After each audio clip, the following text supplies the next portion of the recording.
Luis Garcia, you can add him to that mix of power. He has more RBI than strikeout, DeRosa. And I was just saying to you in the commercial break, he says, I'm just trying to hit the ball in the air. You said it's so much more than that. Yeah, it is. And he's the longest tenured Nat. He's been around for a while. There's bat-to-ball skills here, but he is tapped into some power cord, right? 19 homers. He's going to end up, I know it's a tough position. Hopefully he finds a way into the Midsummer Classic as well. But I want to give him some love. Nays gave me a manifesto. I was sitting in the terminal last night. We went through it. There's a lot to like, and certainly since May 24th, he's been arguably the best hitter in the game. So let's dive in on him. He's made the transition. Like I said, longest tenured Nat, came up as a second baseman. His old man played in the show, so you knew he had the bloodlines to get it done. They've moved him to first base, and it's kind of unlocked his power potential. Okay? Take a look at this. Luis Garcia Jr., last 4 seasons. Look at 2026. 558 slug. I mean, he was hovering in the 400s. And then all of a sudden, RBIs, he's already, I mean, he's had a career year before we've gotten to the break.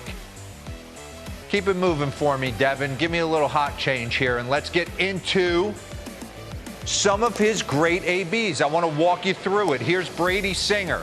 Talk about setting him up. Pause it. 2-seamer away, couple sliders in.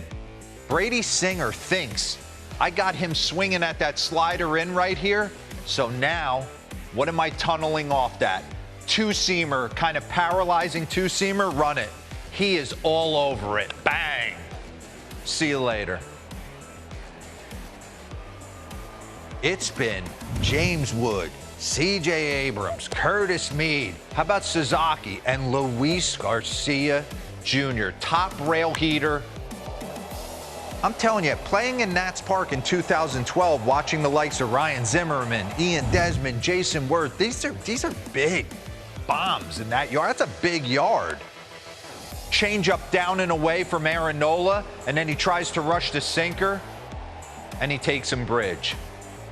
So that's just getting you started. That was an appetizer, because once he got to May 24th, look at the numbers with the MLB ranks among position players. Homers, he's first. Ribbies, he's first.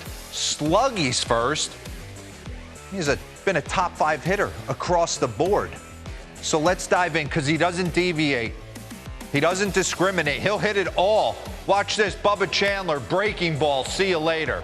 Bubba Chandler throws 100 miles an hour. He's got the second hottest heater in the game.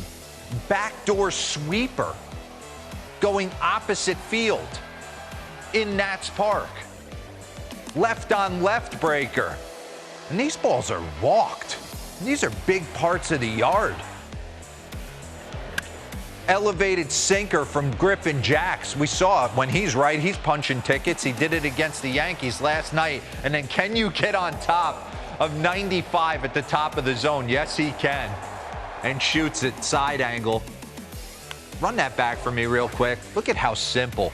You hear so much guys, pause it.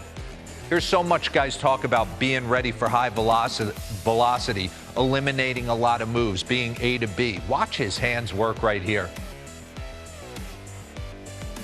He's getting on top of this baseball. Boom! That top hand closes the screen door right there. Look at all the different pitches. Versus fastball, slugging percentage by pitch type with MLB ranks since May 24th. Versus the heater, he's first. Versus the breaking ball, he's third. Versus 95 plus, he's 8th. And versus elevated fastballs, he's 4th. So pretty intense what he's been able to do. Let's see if he's made any adjustments. Let's get into a couple side-by-sides. Pause this. 2023, we just were talking about this in the A block with Carson Bench. He started wide open and started to close as the season progressed. He broke in at 2023. We take a look right here. He's pretty static, and now he started to open. But the big difference is in the side angle. Run it. You can see the hands are completely different as well. He eventually gets him to where he is in 2026. Pause it. A little wider when he first came up in 2023. Like I said, his hands, he starts them low. He'll eventually get them to where he was in 2026. but eliminating unnecessary movements. Pause. And it's a confidence game right here. Look at the leg kick in 2023 compared to 2026. Just in a way more athletic position, knows what he wants to accomplish at the plate. Instead of grinding here, everybody's the same way. They first get into the big leagues. Unless you're one of the superstars, a lot of guys are kind of searching for who they are. And then as they start to have success, you see them start to get back to who they were, whether it be high school, college, the minor leagues, and keep fighting through.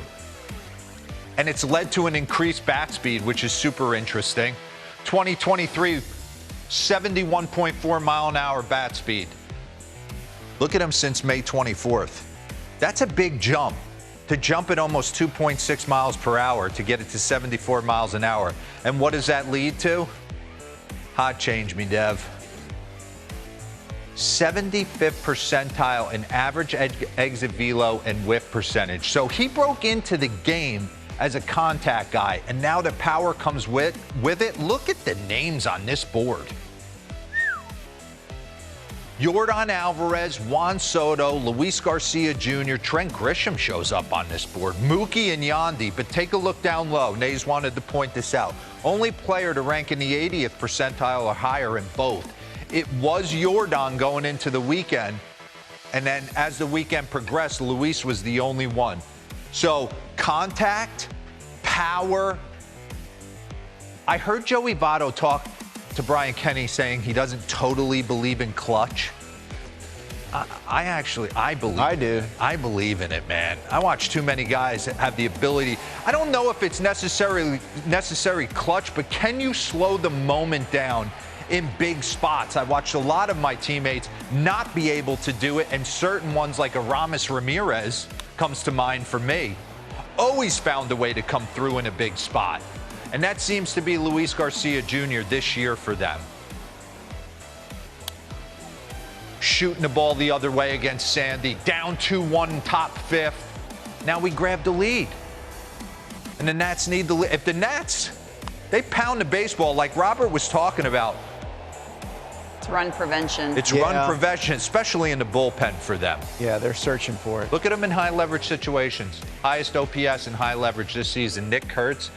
Jake Bowers is always showing up in the highlights for the Brew Crew. And Luis Garcia Jr. is fourth. So got C.J. Abrams on his own team right here. I was just thinking, I'm hoping the Nats get more representation in the All-Star game, and perhaps he's at the top of that list. It usually writes itself. It usually does. You're absolutely right. That's why you don't want to dive into the snubs too quick, because they end up all going. Yeah.